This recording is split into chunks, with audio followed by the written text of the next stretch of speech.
أما بعد فأعوذ بالله السميع العليم من الشيطان الرجيم. بسم الله الرحمن الرحيم. ومن أحسن قولا ممن دعا إلى الله وعمل صالحا وقال إنني من المسلمين.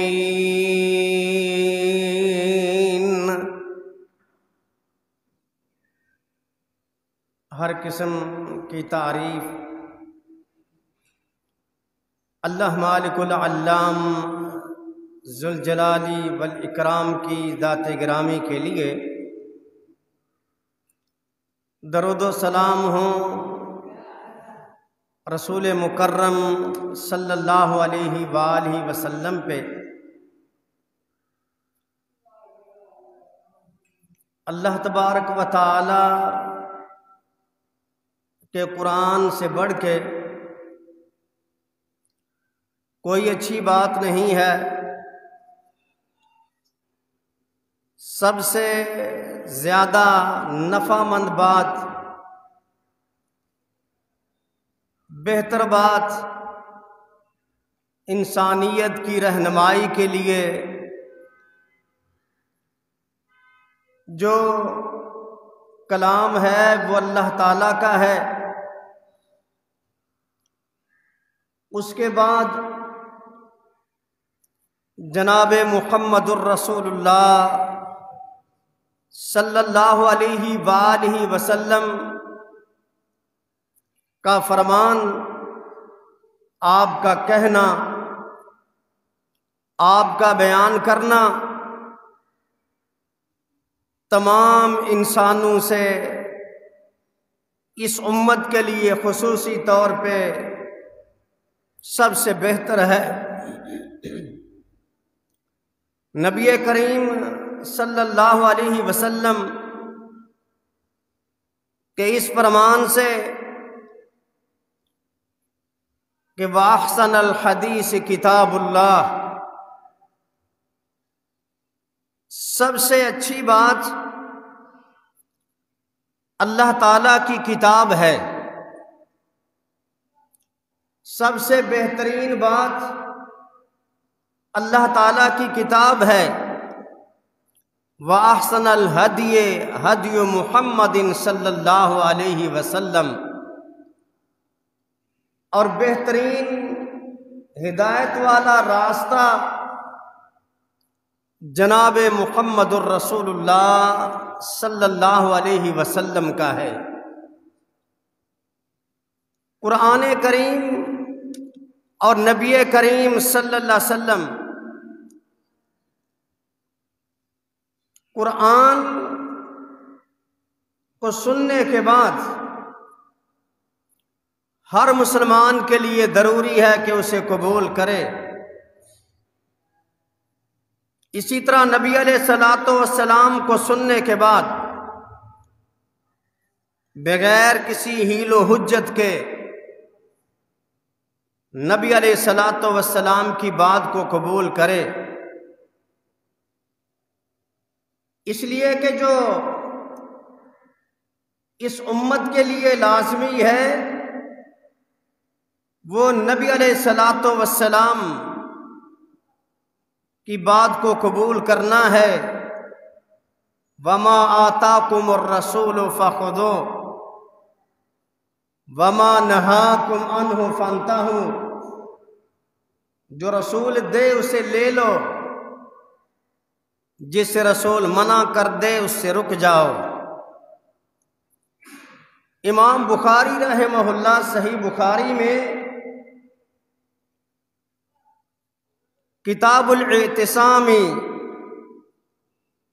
کے اندر ایک حدیث کو لائے ہیں، اور اس کے اندر جو آپ نے باب باندھا ہے اس کی ابتدا آپ نے اس انداز سے کی ہے: باب الاقتداء بسنن رسول اللہ صلی اللہ علیہ وسلم، مانا کس بات کو جائے گا؟ اقتدا کس کی جائے گی؟ نبی علیہ الصلوۃ والسلام کی باتوں کی، آپ کے اقوال کی، آپ کے افعال کی۔ اور امام بخاری اس کے تحت جو قول لے کر کے آئے ہیں، ابن عون ایک بڑے محدث ہیں، راوی حدیث ہیں، ان کے حوالے سے قول نقل کرتے ہیں۔ وہ فرماتے ہیں ثلاث احبہن، تین ایسی باتیں ہیں جن کو میں پسند کرتا ہوں، لنفسی ولاخوانی، اپنے لیے بھی اور اپنے بھائیوں کے لیے بھی میں ان تین چیزوں کو بہت زیادہ پسند کرتا ہوں۔ پہلی چیز ہذہ السنہ ان یتعلموها، کہ نبی علیہ الصلوۃ والسلام کی سنت کو سیکھا جائے، نبی علیہ الصلوۃ والسلام کے طریقے کو سیکھا جائے، نبی علیہ الصلوۃ والسلام کے فرامین کو سیکھا جائے، اور ان کے بارے میں ہی سوالات کیے جائیں کہ فلاں حدیث سے کیا مسئلہ اخذ ہوتا ہے، فلاں حدیث کیا بیان کرتی ہے۔ دوسری چیز قرآن کریم کو سیکھا جائے، قرآن کریم کے مطلب، اس کی تفسیر، اس کے احکامات کو جانا جائے۔ اور تیسری بات جو انہوں نے کہی، فرمایا کہ جب بھی بات کی جائے، بہترین بات کی جائے، ایسی بات نہ کی جائے جس سے دوسرے کو تکلیف پہنچے۔ بات آپ کریں، اچھی بات کریں، آپ کی زبان سے کسی کو تکلیف نہیں ملنی چاہیے۔ نبی علیہ الصلوۃ والسلام کی اتباع میں حدیث رسول کو سیکھیے، نبی علیہ الصلوۃ والسلام کی اتباع میں قرآن کریم کو سیکھیے۔ جو بندہ ان دو چیزوں کو سیکھتا ہے، وہ انسان بہترین بات کی طرف جا رہا ہوتا ہے۔ اور عمل کے اعتبار سے جس طرح قرآن کریم کو ماننا ضروری ہے، اسی طرح حدیث رسول صلی اللہ علیہ وسلم کو ماننا ضروری ہے۔ امام بخاری رحمہ اللہ اور امام مسلم، امام ترمذی، یہ تینوں ایک واقعہ لے کر کے آئے ہیں۔ نبی علیہ الصلوۃ والسلام سے روایت کرنے والے ابو ہریرہ رضی اللہ تعالی عنہ اور زید بن خالد الجہنی رضی اللہ تعالی عنہما، یہ دونوں راوی کہتے ہیں کہ دو بندے رسول کریم صلی اللہ علیہ وسلم کے پاس آئے اور آ کر کے اپنا مسئلہ بیان کرنے لگے۔ ایک کا بیٹا تھا اور دوسرے کی بیوی تھی۔ اس کے ایک کے بیٹے نے دوسرے کی بیوی کے ساتھ بدکاری کی تھی۔ اب جب یہ معاملہ بنا، اپنا مسئلہ نبی علیہ الصلوۃ والسلام کے پاس لے کر کے آئے اور انہوں نے آ کر کے بیان کرنے لگے۔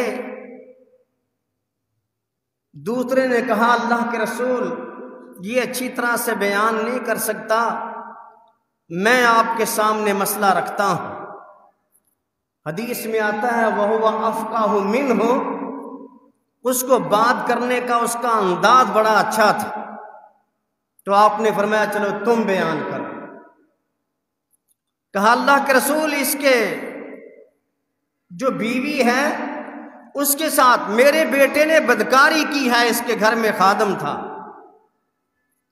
جب یہ معاملہ ہو گیا، میں نے پھر اہل علم سے پوچھا جو اس کے قریب ساتھی ہوں گے ان سے پوچھا کہ اس کا کفارہ کیا ہے؟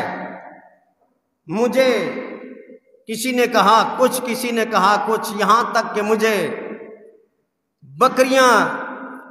100 بکریاں دینے کا مجھے حکم دیا کہ 100 بکریاں میں فدیہ کے طور پہ دے دوں۔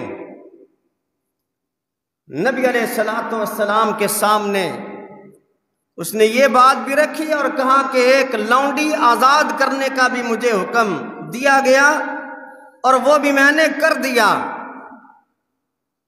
اب اللہ کے رسول اقضِ بیننا بکتاب اللہ، ہمارے درمیان آپ فیصلہ کریں اللہ کی کتاب کے ساتھ، جو فیصلہ ہو وہ قرآن کے ساتھ فیصلہ ہو۔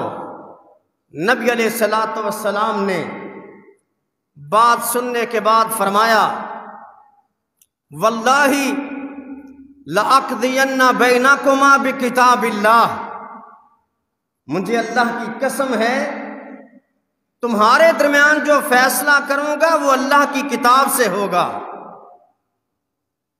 اللہ کے رسول صلی اللہ علیہ وسلم نے قسم اٹھائی اس بات پہ، جو فیصلہ کروں گا وہ اللہ کی کتاب سے ہوگا۔ نبی علیہ السلام نے فرمایا کہ یہ جو بکریاں ہیں اور یہ جو لونڈی آزاد کی ہے فَهُوَ رَدٌّ، یہ واپس ہوں گے، یہ تمام چیزیں واپس کی جائیں گی۔ اس لڑکے کی سزا یہ ہے علیہ 100 جلدہ وتغریب عام، اس کو 100 کوڑے لگیں گے اور 1 سال کے لیے دیس نکالا اس کو دیا جائے گا۔ وَأَمَّا عَلَىٰ امْرَأَتِكَ، اور جہاں تک تیری بیوی کی بات ہے وَغْدُ یا انیس، اٹھئے جائیے اس عورت سے جا کر کے سوال کیجئے، فَإِنِ اعْتَرَفَتْ فَارْجُمْهَا، اگر وہ عورت اقرار کر لے تو اسے رجم کیا جائے گا۔ اگر عورت اعتراف کر لے تو اسے رجم کیا جائے گا۔ نبی علیہ الصلوۃ والسلام نے یہ فیصلہ جو سنایا قسم اٹھائی پہلے، پورے قرآن میں یہ مسئلہ نہیں ہے، حدیث نے ثابت کیا رجم کا یہ مسئلہ۔ نبی علیہ السلام نے اپنی بات کو اللہ کی طرف منسوب کیا، گویا کہ نبی علیہ الصلوۃ والسلام کی اتباع، آپ کا قول، آپ کا فرمان ماننا اسی طرح سے ہے جیسے اللہ کی بات کو ماننا۔ نبی علیہ الصلوۃ والسلام کے فرمان کو لینا اللہ کی اتباع ہے، اور یہی سب سے بہترین بات ہے۔ اگر کوئی انسان کامیاب ہونا چاہتا ہے تو وہ نبی علیہ الصلوۃ والسلام کی بات کو لے، وہ اللہ کے قرآن کو لے، اس میں کامیابی ہے۔ اور مومن کی یہ صفات میں ہے کہ جب وہ قرآن کو سنتا ہے تو اس سے ماننے والا ہوتا ہے، وہ اگرچہ مگرچہ چونکہ چنانچہ سے پھر کام نہیں لیتا۔ آج تک نہیں پتا، زندگی بیت گئی، لیکن آج آپ کے علم میں نبی علیہ الصلوۃ والسلام کا فرمان آ گیا۔ علم میں آنے کے بعد اگر کوئی بندہ اعراض کرتا ہے اور یہ سمجھتا ہے کہ میں جانوں میرا رب جانے، فلاں جانے، یاد رکھنا نبی علیہ الصلوۃ والسلام کے فرمان کو چھوڑنے کے بعد، جاننے کے بعد چھوڑتا ہے تو مصائب نازل ہوتے ہیں۔ حضرت عمر رضی اللہ تعالی عنہ کا زمانہ ہے، آپ مسجد نبوی میں تشریف لا رہے تھے تو آپ نے دیکھا کھانے کی وہ چیزیں مسجد نبوی میں آئی ہیں آج، جو باہر کا صحن تھا مسجد نبوی سے پہلے وہاں یہ سامان رکھا جاتا۔ دیکھنے کے بعد کہنے لگے من جلب الینا ھذا الطعام، بتاؤ یہ کھانا کہاں سے آیا ہے، یہ کھانے کی چیزیں کون لے کر کے آیا ہے؟ حضرت عمر سے بتلایا گیا دو بندے ہیں، ایک تو آپ کا آزاد کردہ اپنا غلام ہے اور دوسرا فروخ مولا عثمان کا آزاد کردہ غلام ہے۔ یہ دونوں بندے یہ کھانے کی چیزیں لے کر کے آئے ہیں۔ حضرت عمر ناراض ہوئے، اس کا ٹائم نہیں ہے، موقع نہیں ہے، اس کا مطلب ہے یہ ذخیرہ اندوزی کیا گیا ہے۔ حضرت عمر نے دونوں کو بلایا، بلانے کے بعد آپ نے فرمایا یہ مال تم لے کے آئے ہو؟ فرمایا ہاں ہم لے کے آئے ہیں۔ فروخ کہنے لگے امیر المومنین جو ہونا تھا ہو گیا، آج کے بعد یہ مسئلہ نہیں ہوگا۔ آپ کے آزاد کردہ غلام نے کہا آپ امیر المومنین ہیں، آپ کا حکم چلتا ہے، لیکن بات یہ ہے پیسہ میرا ہے، مال لے کے رکھتا ہوں، آپ کو اس میں دخل اندازی کرنے کی ضرورت نہیں ہے۔ حضرت عمر نے فرمایا میں اس لیے آپ کو کہہ رہا ہوں، نبی علیہ الصلوۃ والسلام کا فرمان ہے من احتکر علی المسلمین طعامہم سلط اللہ علیہم بالافلاس و بالجذام، جو بندہ مسلمانوں کی کھانے کی چیزوں کی ذخیرہ اندوزی کرتا ہے، کھانے کی چیزوں کی ذخیرہ اندوزی کرتا ہے، اللہ دو چیزوں میں سے ایک چیز اس پہ ضرور مسلط کرتا ہے، یا تو وہ مفلس تنگ دست ہو جاتا ہے یا اس کو جذام کا مرض لگتا ہے۔ آپ نے اعلان کر دیا، پھر دیکھنے والوں نے دیکھا حضرت عمر کا اپنا غلام آزاد کردہ جذام کی بیماری لگی ہوئی۔ امام احمد نے اس روایت کو بیان کیا اور وہ کہتا تھا میں نے اللہ کے رسول کے فرمان کو نہیں لیا تھا، آج مجھے اس کی سزا ملی ہے۔ اس لیے نبی علیہ السلام کا فرمان سننے کے بعد، آپ کی حدیث سننے کے بعد کوئی نہ کہے کہ ہمیں پتہ نہیں چلا تھا۔ حجت اتمام ہوتی ہے جب نبی کا فرمان آتا ہے، نبی کے فرمان کے بعد کسی کی کوئی بات نہیں چلتی، چاہے وہ نبی کا رشتہ دار ہی کیوں نہ ہو، نبی کا عزیز ہی کیوں نہ ہو۔ نبی علیہ الصلوۃ والسلام نے ارادہ کیا حضرت زینب کی شادی کا زید ابن حارثہ کے ساتھ، ارادہ کر لیا، پیغام دیا، پر میں اللہ کے رسول آپ کا حکم ہے لیکن دل نہیں مان رہا، یہ غلام اور میں حسب نسب والی عورت، آپ کے خاندان سے، اللہ کے رسول صلی اللہ علیہ وسلم نے اسے کہہ دیا، شادی پہ آمادہ کیا، لیکن جب یہ کہا کہ میرا حسب ہے، نسب ہے، مقام ہے، مالک کائنات نے قرآن نازل کر دیا ما کان لمؤمن ولا مؤمنہ اذا قضى اللہ ورسولہ امرا ان یکون لہم الخیارۃ من امرہم ومن یعص اللہ ورسولہ فقد ضل ضلالا مبینا۔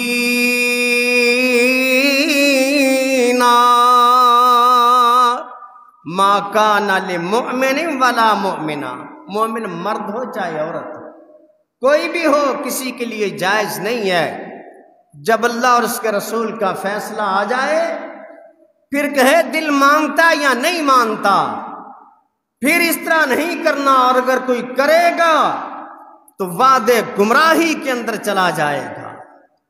عزت کس میں ہے؟ نبی علیہ الصلوۃ والسلام کی بات ماننے میں۔ مقام کس سے ملتا ہے؟ اس اعلیٰ بات کو قبول کیا جائے۔ کیا پتہ کسی انسان کو مسجد سے باہر جانے کا بھی ٹائم نہ ملے، ابھی موت آپ کے سر پہ کھڑی ہو، لیکن اگر آپ اس نیت کے ساتھ اٹھے کہ اللہ جو زندگی بیت گئی سو بیت گئی، آج کے بعد عمل کروں گا تو محمد الرسول اللہ صلی اللہ علیہ وسلم کی بات پہ عمل کروں گا، پھر اس کا نتیجہ دیکھنا۔ نبی علیہ السلام کا زمانہ ایک اور مثال دیتا ہوں۔ نبی علیہ السلام کے پاس جلیبیب رضی اللہ تعالی عنہ چھوٹے سے قد کے صحابی ہیں، پھٹے پرانے کپڑے ہیں، آپ کو ان سے محبت پڑی تھی۔ ایک دن نبی علیہ السلام کے ساتھ باتیں چل رہی تھی تو آپ نے فرمایا میں آپ کی شادی کرنا چاہتا ہوں۔ فرمایا اللہ کے رسول میں کھوٹا سکہ ہوں، مجھے کون دے گا بچی؟ کہا لست عند اللہ بقاصد، تو اللہ کے نزدیک کھوٹا سکہ نہیں بل انت غال، تو بہت مہنگا ہے، تیری تو اللہ کے پاس بڑی قدر و قیمت ہے۔ فرمایا جاؤ فلاں انصاری کو جا کر کے پیغام دو کہ اللہ کے رسول صلی اللہ علیہ وسلم نے رشتے کے لیے بھیجا ہے۔ یہ جب گئے، جا کر کے سلام کہی، آپ کا پیغام دیا۔ اس اللہ کے بندے نے اپنی بیوی کو بلایا کہ آئیے ایک بندہ آیا ہے، پیغام لے کر کے آیا ہے۔ کہا کس نے بھیجا؟ اللہ کے رسول نے۔ فرمایا ٹھیک ہے، جا کے اللہ کے رسول کو فرمائیے ہمیں رشتہ منظور ہے، نعمت و کرامہ، بڑی عزت کی بات ہے، مقام کی بات ہے کہ رشتہ اللہ کے رسول نے مانگا۔ یہ جا کر کے بتایا اللہ کے رسول، وہ راضی ہیں۔ فرمایا ان کو غلطی لگ گئی ہے، جاؤ جا کر کے اپنی بات کرو کہ میرے لیے اللہ کے رسول نے رشتہ مانگا۔ جب یہ دوبارہ آئے، آ کر کے بات کی، بیوی ساتھ کھڑی ہے، کہا اس کو چھوٹے سے قد کا انسان ہے، اللہ کے رسول کو اور کوئی نظر نہیں آیا؟ پھٹے پرانے اس کے کپڑے ہیں، یہ آپس میں باتیں کر رہے تھے، بچی کے کانوں میں آواز جاتی ہے کہ یہ انکار نہ کر دیں۔ جلدی سے دوڑ کے آ کر کے کہنے لگی بابا جان ایک بات یاد رکھنا، میرے سے پہلے میری بہنوں کے رشتے آپ نے کیے، لیکن میرا انتخاب جناب محمد الرسول اللہ صلی اللہ علیہ وسلم نے کیا۔ الا تردون علی امر رسول اللہ، کیا اللہ کے رسول کی بات کو واپس کر دو گے؟ تم نے یہ قرآن نہیں سنا؟ تم نے رب کا آرڈر یہ نہیں سنا؟ ما کان لمؤمن ولا مؤمنہ اذا قضى اللہ ورسولہ امرا ان یکون لہم الخیرۃ من امرہم ومن یعص اللہ ورسولہ فقد ضل ضلالا مبینا۔ بچی نے جب قرآن پڑھا، ماں باپ نے قبول کر لیا، پھر جلدی سے جلیبیب اللہ کے رسول کے پاس، کائنات کے امام، گھر والے مان نہیں رہے تھے، بچی نے قرآن پڑھا، دونوں راضی ہو گئے۔ اللہ کے رسول صلی اللہ علیہ وسلم نے فرمایا ٹھیک ہے، آپ نے ٹائم مقرر کر دیا، جلیبیب کا نکاح ہونے لگا۔ غور کرنا ذرا، نبی علیہ السلام نے آج ان کے لیے، اس جوڑے کے لیے دعا کی ہے۔ صحیح بخاری کے الفاظ، اللہم صب علیہ الخیر صبا ولا تجعل عیشہما قدا۔ اے مالک جی، یہ غریبی کی وجہ سے، غربت کی وجہ سے انکار ہوتا رشتوں کا، لیکن اللہ جی ان کو اتنا مال عطا کرنا، زندگی میں کبھی ان کو پریشانی نہ آئے، میرے نبی نے نکاح کے موقع پہ دعا کر دی، نکاح ہو گیا، گھر آباد ہو گیا، اللہ تبارک و تعالی نے اتنا مال عطا کیا، جلیبیب کی گھر والی مدینے میں سب سے زیادہ جو اللہ کے راستے میں خیرات کرنے والی عورت تھی وہ جلیبیب کی بیوی پھر بنتی۔ تاریخ شاہد ہے اس بات کہ نبی نے دعا کر دی اور دعا کی وجہ تھی ماں باپ انکار کر رہے تھے تو بیٹی نے کہا اللہ اور اس کے رسول سے بڑھ کے اور کوئی نہیں ہو سکتا۔ اور جانتے ہیں یہ جلیبیب ہے کون؟ ذرا اس کو بھی سمجھ لینا، وقت انتہا کی طرف ہے۔ نبی علیہ السلام نے غزوے کا اعلان کیا، حاضر ہوتا ہے، کہتا ہے اللہ کے رسول میں نے بھی جانا ہے، نئی نئی شادی ہے، میں نے بھی جانا ہے۔ اور وہ جو بیوی کے ساتھ مال آیا تھا اس سے زرہ خریدتے ہیں، سامان خریدتے ہیں، اللہ کے رسول کے ساتھ شریک ہوئے۔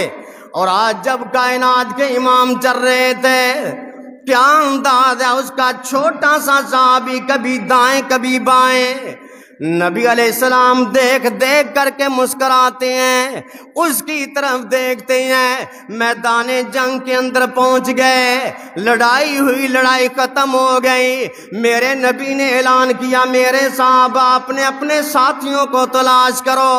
صحابہ چکر لگا کے آئے، اللہ کے رسول سب کے موجود ہیں، فرمایا نہیں دوبارہ دیکھو، دوبارہ دیکھا گیا، میرے نبی نے فرمایا وَلَٰكِنِّي أَفْقِدُ جُلَيْبِيبَ، تمہارے موجود ہے لیکن میرا جلیبیب مجھے نظر نہیں آتا، اسے بھی تلاش کرو۔